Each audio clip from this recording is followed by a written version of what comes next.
घर में बहू आने के बाद कैसे रहना चाहिए, बुढ़ापे में सास ससुर के लिए ये 4 बातें। जय श्री कृष्णा मित्रों, स्वागत है आप सभी का हमारे YouTube चैनल में। प्रिय बंधुओं, आज की ये कहानी बहुत ही ज्ञानवर्धक एवं मोटिवेशनल है।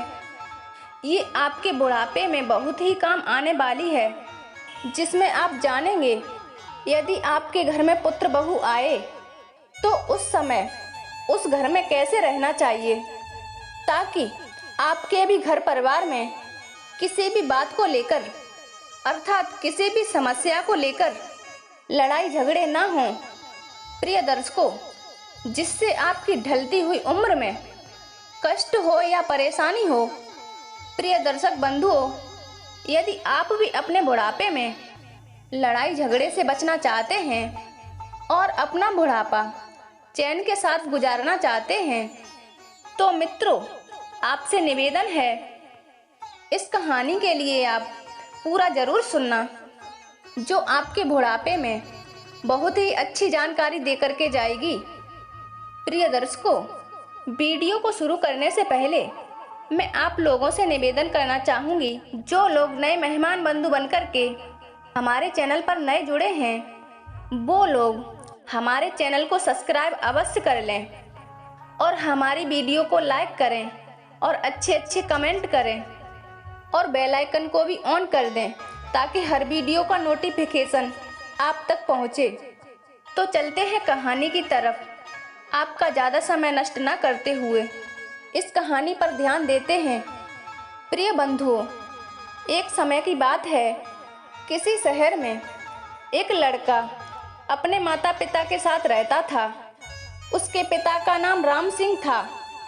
राम सिंह जो थे वह एक दुकानदार थे, वो दुकान चलाते थे। राम सिंह जो थे वो अपने बेटे को भी अपने साथ ले जाते थे और उसको दुकानदारी सिखा रहे थे।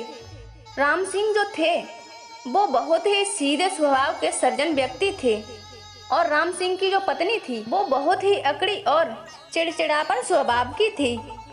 प्रिय बंधुओं, इधर राम सिंह प्रतिदिन अपने बेटे के लिए दुकान पर अपने साथ ले जाता था और ईमानदारी के साथ सही तरीके से उसे दुकानदारी करना सिखा रहे थे कि दुकानदारों को कैसे डील किया जाता है, ग्राहकों को कैसे समझाया जाता है और दुकान का काम सही तरीके से कैसे संभाला जाता है। ये सारी प्रक्रियाएं राम सिंह अपने बेटे को सिखा रहे थे। राम सिंह सुबह को अपने बेटे को अपने साथ लेके आते थे और शाम होते ही उसे अपने साथ अपने घर ले जाते थे। प्रिय बंधुओं, इसी प्रकार से राम सिंह को कई साल व्यतीत हो गए। वह राम सिंह का लड़का धीरे धीरे बड़ा हो गया, शादी के योग्य हो गया। मित्रों, एक दिन राम सिंह ने देखा कि हमारा लड़का अब नौजवान हो गया है और विवाह के लायक हो गया है और अब दुकान का काम भी अच्छे तरीके से संभाल सकता है और ग्राहकों को भी अब अच्छे से डील कर सकता है। क्यों ना अब हम इसकी शादी कर लें और हमारे घर में भी पुत्र बहू आ जाए। तो प्रिय बंधुओं, ये सोच करके राम सिंह ने अपनी पत्नी से सलाह ली और अपनी पत्नी से सलाह लेने के बाद और एक दूसरे गांव में अपने बेटे के लिए लड़की देखने के लिए गए।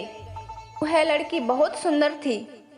उस लड़की को देख करके राम सिंह और राम सिंह की पत्नी दोनों सहमत हो गए और उसी लड़की के साथ में राम सिंह ने अपने बेटे का विवाह तय कर लिया।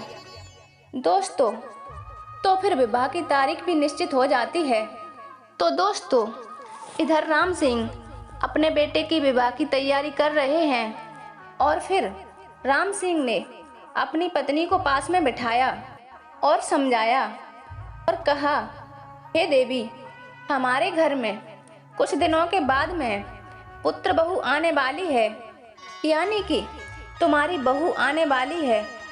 यदि बहू आ जाए तो तुम्हें किस प्रकार से रहना चाहिए, किस तरीके से रहना चाहिए, वह बात हम आपके लिए बता रहे हैं। आज तक तुम जो चिड़चिड़ापन से रह रही थी, हमारे लिए हर समय जो चिड़चिड़ापन दिखाती थी वह सब तुम्हारे लिए त्यागना पड़ेगा, क्योंकि आज तक मैं तुम्हारी सारी बातों को सहन करता रहा, क्योंकि मैं तुम्हारा पति हूँ और जो तुम्हारी बहू आएगी वह दूसरे की पुत्री होगी। वह तुम्हारी हर बातों के लिए सहन नहीं कर पाएगी। इसलिए हे प्रिय, आप हमारी बात को ध्यान से समझना कि घर में जब बहू आ जाए तो सास का कर्तव्य होता है अपनी पुत्र बहू को सही तरीके से समझना और उसकी रक्षा करना और उसको देखना कि हमारी बहू पर कोई परेशानी या संकट तो नहीं है, और हर परेशानी में उसकी माँ की तरह उसका ख्याल रखना। अगर कहीं पर उससे गलती भी हो जाए तो उसे क्षमा करना, यही एक अच्छी सास का कर्तव्य होता है। तो प्रिय, ये बात हम आपके लिए समझा रहे हैं। अगर आप उसके साथ चिड़चिड़ापन का सलूक करोगी तो ज़्यादा दिन तक सास और बहू में बन नहीं पाएगी, क्योंकि वैसे भी सास और बहू में 36 आंकड़ों का फर्क होता है। इसलिए प्रिय, आप हमारी बात के लिए ध्यान से समझना और इन बातों पर तुम अमल भी करना। प्रिय दर्शकों, राम सिंह की बात को सुन करके उसकी पत्नी कहने लगी, ठीक है, तुम अपना उपदेश अपने पास ही रखो, मैं सब कुछ जानती हूँ। कहने का मतलब है मित्रों, अपने पति के द्वारा समझाई गई बातों को उस स्त्री ने अनसुना कर दिया और अपने पति की बातों पर उसने बिल्कुल भी ध्यान नहीं दिया। दोस्तों, पत्नी के इतना कहने के बाद में वह पति अपनी दुकान पर चला जाता है और जाकर अपनी दुकान को संभालने लगता है। प्रिय दर्शकों, एक दिन क्या हुआ, विवाह की तारीख जब नज़दीक आती है और वह अपने बेटे की शादी उसी लड़की के साथ करता है और पुत्र बहू को लेकर के अपने घर पर आ जाता है। दोस्तों, जब पुत्र बहू घर पर आई तो शाम के समय अपने बेटे और बहू के लिए अपने समक्ष बुलाया और अपनी बहू को समझाया कि बहू, आज इस घर की जिम्मेदारी मैं तुम पर सौंप रहा हूँ, क्योंकि तुम अब इस घर की गृहिणी हो, इस घर की लक्ष्मी हो। अब तुम इस घर को संभालो या फिर इसे बर्बाद कर दो, ये अब आपके हाथ में है, क्योंकि पुत्री, तुम अब हमारे धर्म की बेटी हो, तुम अब हमारे धर्म की पुत्र बहू हो। दोस्तों, सारी जिम्मेदारी अपनी बहू और बेटे को दे दी। उसके बाद में अपनी बहू से कहा कि आज का शाम का खाना अब तुम बनाओगी। प्रिय बंधुओं, इतना कहने के बाद में वह राम सिंह अपने बेटे के साथ में दुकान पर चला जाता है और इधर शाम को जब आता है वह खाना बनाती है।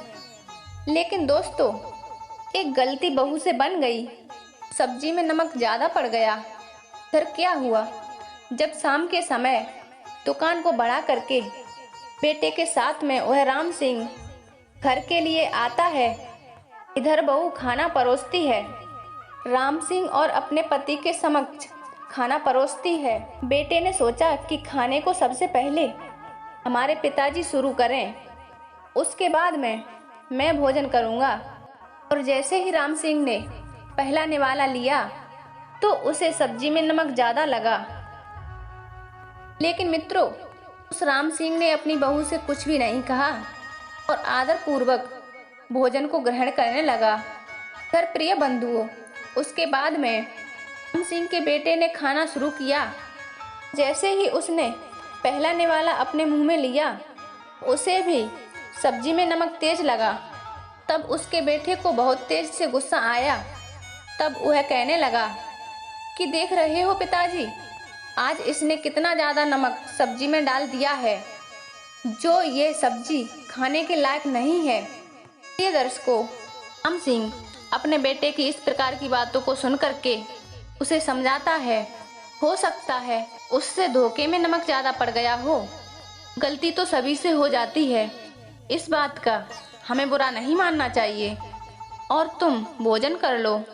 दोस्तों, पिता की बात को सुन करके वह राम सिंह का बेटा अपने पिताजी के साथ में भोजन ग्रहण करने लगता है। उसके बाद में वह सास भी खाना खा रही थी।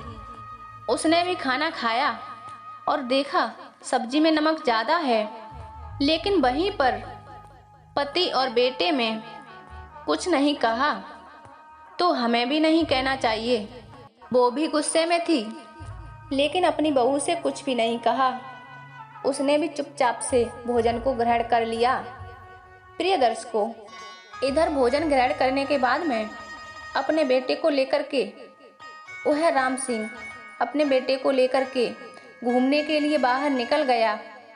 और राम सिंह इधर जब घर से बाहर निकला तो राम सिंह के बेटे ने कहा, हे पिताजी, ये आपने क्या किया? ना ही आपने उससे कुछ भी कहा और ना ही मुझे कहने दिया। आज मैं उसकी अकल सुधार देता कि सब्जी में नमक तेज हो कैसे गया, जो हमसे खाना भी नहीं खाया गया। पर पिताजी, आपने उससे कुछ कहा क्यों नहीं?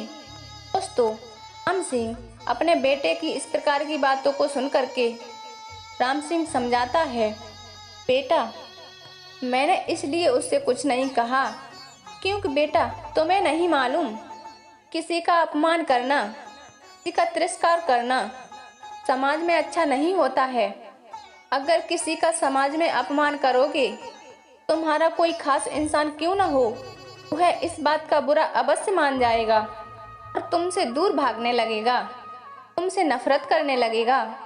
इसलिए बेटा, मैंने अपनी बहू से कुछ भी नहीं कहा और ना ही तुम्हें कुछ कहने दिया। तब लड़का कहने लगा, पिताजी, मैं आपकी बातों को कुछ समझा नहीं। तो राम सिंह समझाने लगे, आज मैं तुम्हें 4 बातें बताएंगे। इन 4 बातों का जो भी व्यक्ति ध्यान रखता है, अर्थात जो भी पुरुष याद रखेगा, उसके घर में कभी लड़ाई झगड़े नहीं होंगे और उसका बुढ़ापा भी चैन के साथ कट जाएगा। मित्रों, वह राम सिंह अपने बेटे को समझाने लगा।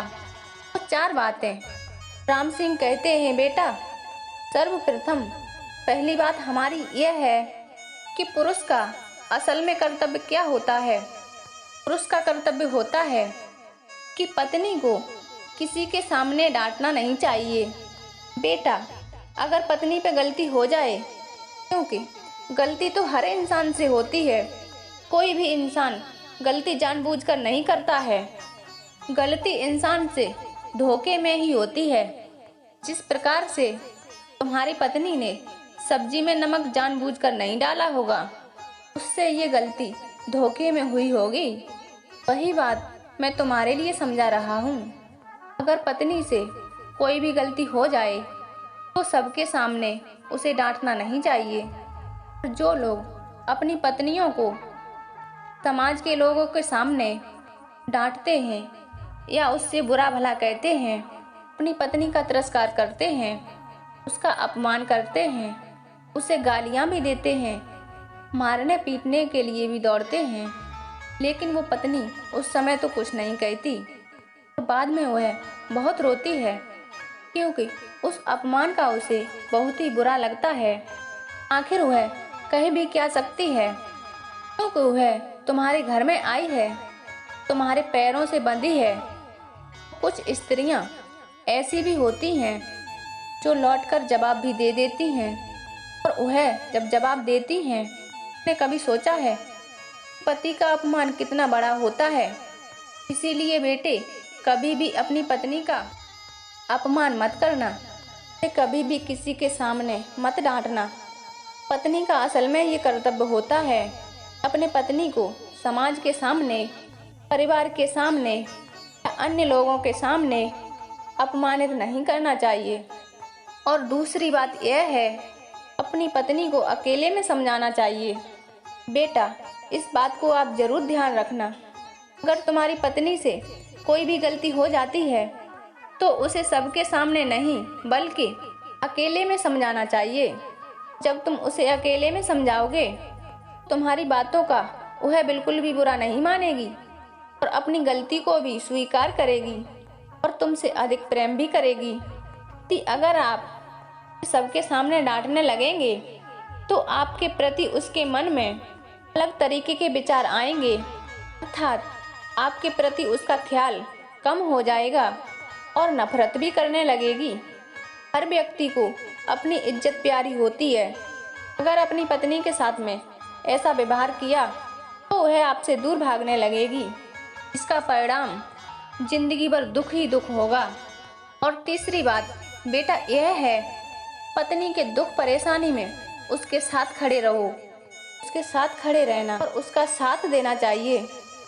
पुत्र तुम्हें यह नहीं पता, दूसरे बाप की जियाई लड़की वह बाप अपनी बेटी को, अपने कलेजे के टुकड़े को तुम्हारे लिए सौंप देता है जिंदगी भर के लिए, क्योंकि इसीलिए पत्नी के लिए पति का सबसे बड़ा जीवन साथी कहा जाता है, सबसे बड़ा दोस्त कहा जाता है। क्योंकि पति का कर्तव्य होता है पत्नी की दुख परेशानी में उसका साथ दे और मरते दम तक उसके साथ रहे, यही पति का असली कर्तव्य होता है। और चौथी बात यह है, पत्नी और अपने बच्चों की अच्छे ढंग से पालन पोषण करना। बेटा इस बात को आप गौर से समझना, अपनी पत्नी के लिए, अपने बच्चों के लिए अच्छे तरीके से कमाया हुआ धन उसी को ला करके अपने बच्चों और पत्नी को खिलाना, उनका पालन पोषण करना। कहीं चोरी डकैती करके, उल्टे सीधे कर्म करके अपने बच्चों का पालन पोषण मत करना।